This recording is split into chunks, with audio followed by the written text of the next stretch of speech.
everyone, in today's video we will learn about the acid, bases and salts. So these are some of the important question I have collected for. First one comes as an important question, Arrhenius theory. So what is the Arrhenius theory? Arrhenius theory, he gave a theory in which on the basis of acids and bases are defined in the form of ions. तो acid is a substance जो कि dissolve होता है water में और ये increase करता है हाइड्रोजन आयंस का कंसंट्रेशन को उस एक्वस सॉल्यूशन में. Hydrogen ions are in the form of H+ या फिर हाइड्रोनियम H3O+ आयंस के फॉर्म में होंगे. यानी एसिड वैसे सब्सटेंस है जो कि एक्वस सॉल्यूशन में अगर डाला जाए तो उसमें से हाइड्रोजन आयंस का कंसंट्रेशन उस सॉल्यूशन में इंक्रीज़ हो जाते हैं. वो आयंस या तो H+ के फॉर्म में होंगे या फिर H3O+ के फॉर्म में होंगे. Let's take an example, hydrochloric acid. तो hydrochloric acid is an acid, ये HCl से डिनोट करते हैं ना इसे. तो HCl को हम जब एक्वस सॉल्यूशन में डालेंगे तो ये क्या हो जाएगा, आयंस में डिज़ोल्व हो जाएगा, hydrogen ions plus chlorine ions. तो यहाँ पे एक्वस सॉल्यूशन में इंक्रीज़ हो गया हाइड्रोजन आयंस. तो ऐसे सब्सटेंस को जो कि हाइड्रोजन आयंस के कंसंट्रेशन को इंक्रीज़ करता है, वैसे सब्सटेंस को आर्हेनियस में ने क्या बोला कि that is an acid. According to him that is an acid. अब है नाइट्रिक एसिड, HNO3 से उसे डिनोट करते हैं हम. अब HNO3 का क्या हो जाएगा, नाइट्रिक एसिड को जब एक्वस सॉल्यूशन में हम डालेंगे तो again it will decompose into hydrogen ions and nitrogen ion. तो ये जो हाइड्रोजन आयन का कंसंट्रेशन बढ़ा दिया, इंक्रीज़ करा दिया ना ये एक्वस सॉल्यूशन में, it means nitric, it is a nitric acid. Hydrogen nitrate is also a acid. तो एसिड का डेफिनेशन बहुत ही क्लियर दिया कि वैसे सब्सटेंसेस जो कि वाटर में डिज़ोल्व होने पे हाइड्रोजन आयंस प्रोड्यूस करें या फिर हाइड्रोनियम आयंस 2 आयंस का फॉर्मेशन करता है, तो वैसे सब्सटेंस को हम लोग बोलेंगे एसिडिक सब्सटेंस. एसिडिक सब्सटेंस या formally it is called as a acid. It's very clear. अब बेस जस्ट उसका उल्टा, वैसे सब्सटेंस जो जिसको हम वाटर में अगर डिज़ोल्व करते हैं तो वो हाइड्रोक्साइड आयंस में कन्वर्ट हो जाता है और हाइड्रोक्साइड आयंस में वो उसका कंसंट्रेशन को बढ़ा देता है. जहाँ भी बेसिस होंगे तो हाइड्रोक्साइड आयन का फॉर्मेशन हो जाएगा. तो उसके कैटेगरी के अनुसार हम उसे बोलेंगे कि that substance is a basic substance या एल्केलाइन हो जाएगा. जैसे सोडियम हाइड्रोक्साइड NaOH. अब NaOH को हमने डाला एक्वस सॉल्यूशन में तो क्या होगा उससे, ये sodium ion plus hydroxide ion बना दिया. अब ये जो हाइड्रोक्साइड आयंस का फॉर्मेशन हो रहा है ये कॉन्सेंट्रेशन को इंक्रीज़ कर देता है. यानी हाइड्रोक्साइड आयंस का कॉन्सेंट्रेशन इंक्रीज़ कर दिया. तो वैसे सब्सटेंस जो कि हाइड्रोक्साइड आयंस के कॉन्सेंट्रेशन को इंक्रीज़ करे एक्वस सॉल्यूशन में, that is called as bases. That is according to Arrhenius theory and that is also true. अब पोटेशियम हाइड्रोक्साइड है, पोटेशियम को K से डिनोट करते हैं, KOH. KOH को आप डालो एक्वस सॉल्यूशन में तो ये potassium ion plus hydroxide ion बनाया. यहाँ पे हाइड्रोक्साइड आयन का कंसंट्रेशन हाई हो गया. इट मीन्स वैसे सब्सटेंस जो कि वाटर में जा कर के हाइड्रोक्साइड आयन के कंसंट्रेशन को इंक्रीज़ कर दिया, तो इस सब्सटेंस को बोलेंगे KOH. NaOH को बोलेंगे हम कि दीज आर बेसिक और alkaline substances. Fine, it's very simple.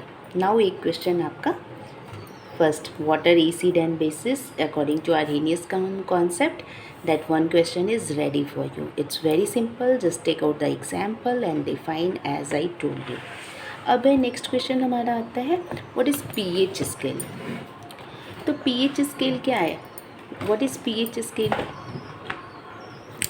PH scale एक लॉगरिथमिक स्केल होता है जो कि मेज़र किया जाता है किसी भी सब्सटेंस या सॉल्यूशन का एसिडिटी, नहीं तो बेसिसिटी, जिसके एल्कलिनिटी भी बोलते हैं। तो कोई भी सब्सटेंस एल्केलाइन है या एसिडिक इन नेचर है, उसको पता करने के लिए we use a logarithmic scale and that scale is called as pH scale. Fine.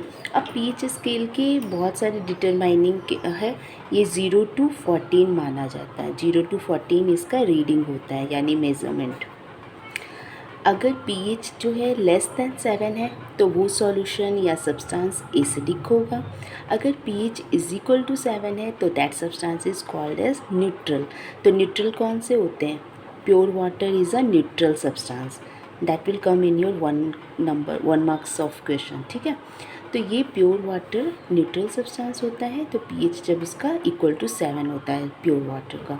PH अगर ग्रेटर दैन 7 है that is a alkaline solution, जैसे NaOH, KOH, ये सब एल्केलाइन सॉल्यूशन है। जब हम इसका पीएच को मेज़र करेंगे तो that will come into greater than 7।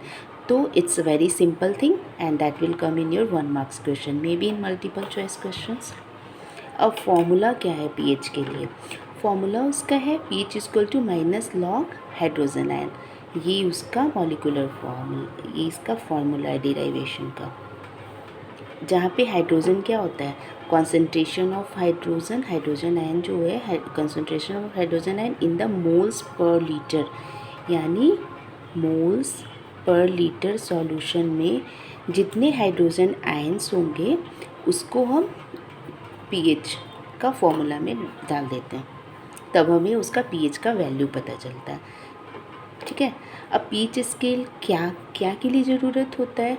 उसे यूज़ किया जाता है कि कोई भी सब्सटेंस एसिडिक है या बेसिक है, उसकी चेक करने के लिए कि कोई सब्सटेंस एसिड है या बेस है, उसे चेक करने के लिए we will use a pH scale. अब यूजेस क्या क्या है? यूजेस ऑफ पीएच स्केल क्या है? क्या यूज हो सकते हैं? Just think of it which in turn helps in under.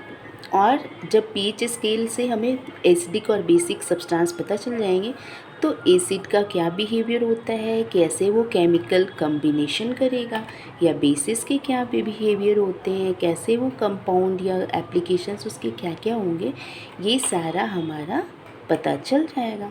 अब यूज़ ऑफ पीएच क्या होता है बायोलॉजिकल सिस्टम में? बायोलॉजिकल सिस्टम में हमारा पीएच का यूज है, दैट इज़ वेरी इम्पॉर्टेंट। हमारे अंदर जितने भी इंजाइम वाले या मेटाबॉलिक प्रोसेसेस चल रहे हैं इन ह्यूमन बॉडी में, वो सारा बायोलॉजिकल सिस्टम का पीएच से डिटरमाइन होगा। हमारे स्टमक में इस इंजाइम्स की पीएच वैल्यू क्या है, जब इंजाइम्स का वो पीएच वगैरह पता चलता है या किसी भी इंजाइम एक्टिविटी का, तो हमें पता चलता है ये बेस है कि एसिड है या क्या है उसका कंपोजिशन। तो ये बायोलॉजिकल सिस्टम के लिए बहुत ही इम्पॉर्टेंट है। अब सॉइल का भी पीएच नापा जाता है। सॉइल का पीएच मेज़र करने से इल्ड ऑफ क्रॉप्स को बढ़ा सकता है। अगर हम पीएच अच्छा रखेंगे तो प्रोडक्शन में उसकी इंक्रीज़ हो सकती है। और सॉइल का भी पीएच नाप के हम आजकल सीड्स को डालते हैं। अब वाटर क्वालिटी, हम हर रोज़ जो डेली वाटर इनटेक करते हैं उसका पीएच वैल्यू क्या है, क्योंकि अगर पीएच ज़्यादा होगा तो वो बेसिक हो जाएगा और कम होगा तो वो एसिडिक हो जाएगा। तो उसका पीएच वैल्यू नॉर्मल होना चाहिए। तो वाटर क्वालिटी में भी हमें पता करना होता है कि क्या है उसका पीएच वैल्यू। अब इंडस्ट्रियल प्रोसेस में भी पीएच का यूज़ होता है। उसमें कैसे? कोई भी केमिकल फर्मेंटेशन के लिए पीएच वैल्यू को हम लोग मेज़र करके तब उसका फर्मेंटेशन वैल्यू पता करते हैं। मैन्युफैक्चरिंग में और वेस्ट वाटर ट्रीटमेंट में भी, वेस्ट वाटर ट्रीटमेंट जो बहुत वेस्ट वाटर निकलता है उसका हम लोग पीएच को मेज़र कर लेते हैं ताकि उससे कोई पॉल्यूशन नहीं हो। तो these are the 2 questions covered in today's class. Just if you like the video, like it and subscribe my channel. Thank you for watching.